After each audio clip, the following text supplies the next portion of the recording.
Comics Plus, what's going on, Akasan? How you guys doing? Let us not bring dishonor to this family, to this clan. So yesterday, in between the presidential election debate, I actually reunited with Callie. Reunited and it feels so good. We got together and for the first time in over a year, we actually did a full-fledged reaction to to Mulan, and because she actually played Mulan at Disneyland, the OG Disneyland, so I thought it'd be great to get her input on it. So we watched it, and it is available on Patreon. We will put up the review on YouTube sooner than later, but if you want to check it out, go check it out on Patreon right now. But let's go ahead and take a look at Honest Trailers. Now I can finally see the Honest Trailers version of this. Let's go. Dun, dun, dun.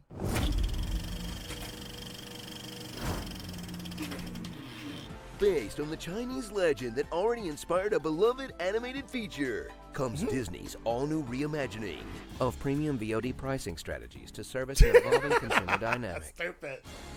Mulan. Hey, look, 200 Remember 200 Mulan, million something the girl plus. who used her wits and opening determination to grow strong and save an empire? Forget her and meet this natural-born killer. What a killer! Who's just waiting for an excuse to kick something sharp through your chest. Very true. Very true. Very true.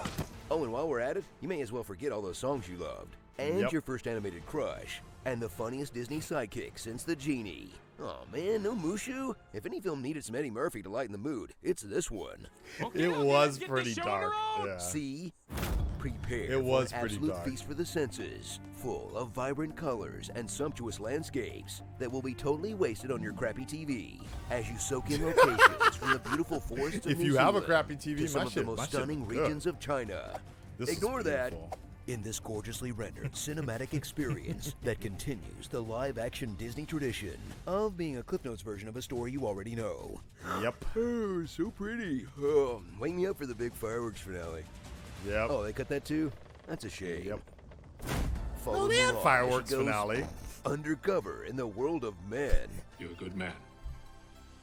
which, as all men know, is a world of grab-ass, cuddling, and sniffing each Yep. other's necks. Yep. What? You guys don't sniff your bros too? Okay, fine. More necks for me. Oh yeah. Where this time, the entire cast is refreshingly Asian, including the exact opposite of Harvey Fierstein. I like my women buxom.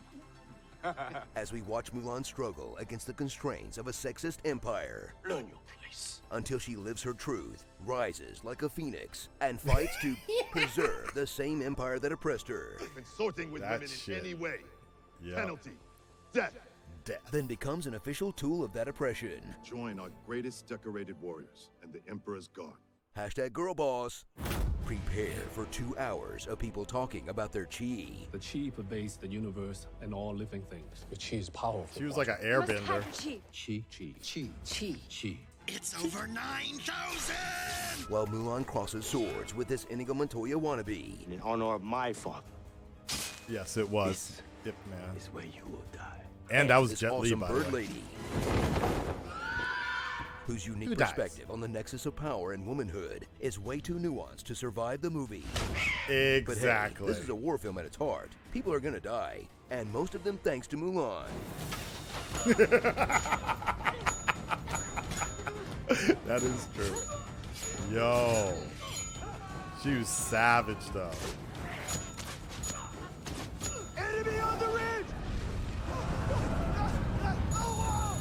So saddle up with Disney's latest live-action remake that tries to be a fantasy kung fu movie, a war epic, a fun kids flick, and an ode to female empowerment, yet doesn't explore any one of those lanes deeply enough to be satisfying. But hey, at least it Absolutely. went over well in China, right? Wasn't that the point? Nope. Oh, come on, Disney. No, it did How not. did you get out-pandered by Michael Bay? Now this is a master at Yep. work. We gotta call the central government for help. Starring Ming Na. Zhao, that's what I call music. I get that. Sword Art Offline. Chai Curious. Nick, Schmidt, and Winston. Falcon Punch. You either die a hero, or you live long enough to see yourself become the Damn, villain. that's the same Mulans? dude. Yeah, Yes, two a Mulans, tiny right? net is a descendant. And a gender Where's Jet reveal Li? party. Stupid. It's a girl.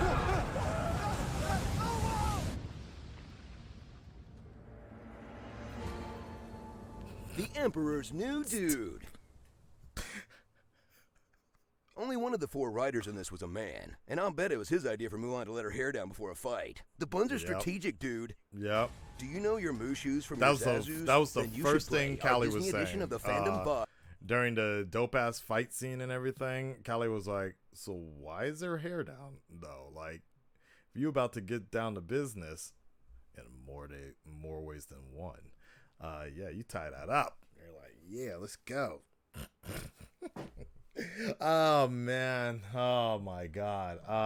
You know what the craziest thing about this one was? The fact that I heard that Jet Li was in this movie the whole time, and I was waiting, and I was like, Callie was like, "No, he's not in this movie," and I'm like, "No, I know he's in this movie." Or maybe I was getting it confused with Mr. Yin here, right?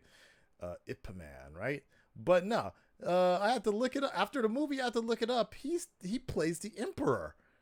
I was like, because our image of Jet Li is like super kind of young, right, or whatever. But nah, he's gotten up there in the age and everything.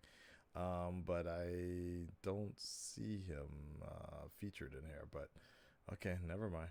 But yeah, he's here. He's in here. Yeah, he was the Emperor and everything. Personally, what did I think about this? Personally, I went in here thinking I was really ready to like destroy this movie, but I went in there and I thought it was all right. I thought it was all right, but at the same time, I also admit that this movie is not necessarily made for me, and it's not necessarily made for the Chinese audience. I don't know who they were trying to make it for. It was like everybody that was writing this movie was white, so it was kind of like, all right. So it kind of looked like it was like definitely Disney by the numbers. They pleased the studio, and they thought they wrote a basic script that was going to be good enough for American audiences. And then at the same time, they thought it was going to pander enough to China. And it ultimately failed. So it's an interesting lesson to learn. And had it not been for the COVID crisis, it definitely would have made a lot more money in America for sure. And I definitely think people in America would have enjoyed it. The general audience would have enjoyed it, but that option was taken away for the general audience to just go check it out, because not everybody's going to pay the $20-$30 that it was going for. So I liked it. I checked it out, and yeah, I enjoyed it for what it was. But I wasn't like in love with it like that, if that makes sense. Though, while watching it, it was kind of cool. This was the one time I excused Callie's overbearing talking during a movie and complaining, because it actually made it a little more enjoyable to get her opinion on it. But there was something else I was going to say. Oh, throughout this movie, I think that they made a pretty decent star out of Homegirl. I know a lot of people didn't really like her. I know she has some controversy on her as well, but I'm not gonna lie. Like, I had this great idea of the fact that Disney really needs to do what they did for the video game world, and that was Kingdom Hearts, Square Enix included as well, right? What I would love, since Disney is out here just recycling stories, because let's not get it twisted. Everybody knows when they were talking about Chi, that was just supposed to be the Asian force powers or whatever, right? China's version of the Force. And we had the Hawk lady was kind of like supposed to be like a Sith, right? And she was like, "You're just like me." And I was imitating Kylo Ren the entire time. She pulled a Ben Solo at the end. My whole deal was like, as long as Disney is up here copying different sort of storylines in their properties, they might as well just pull off an Avengers. All I'm saying is, whatever type of story, it would be dope for them to pull off whatever they did, like in Wreck-It Ralph, and somehow, some way, you get a team up movie with Belle, Jasmine, Mulan, I guess the lion, whatever, Beyonce, she comes back as well, right? Transformer into human form or something like that, right? Some sort of like female Disney princess type movie that would do mad numbers. I'm not even joking. Could you just imagine how cool that would be? And you know, most of these people for the female leads in these Disney movies are not that expensive. I'd say Beyonce is probably one of the most expensive people that would be on the bill, right? So that's what I'm saying. I'm like, that'd be kind of cool. Like, I don't know how they would pull it off, but I would love to see something like that. And then they could even bring back Elsa from Once Upon a Time like that. I would love to see some sort of like team up movie or something like that. I think that'd be kind of cool. But before that, Disney, work on a goddamn Gargoyles movie. Or bring Gargoyles to Disney Plus, please, in Japan. My name is Akasan, and I'm running for the president of the Gargoyles fan club. I'm out of here, guys.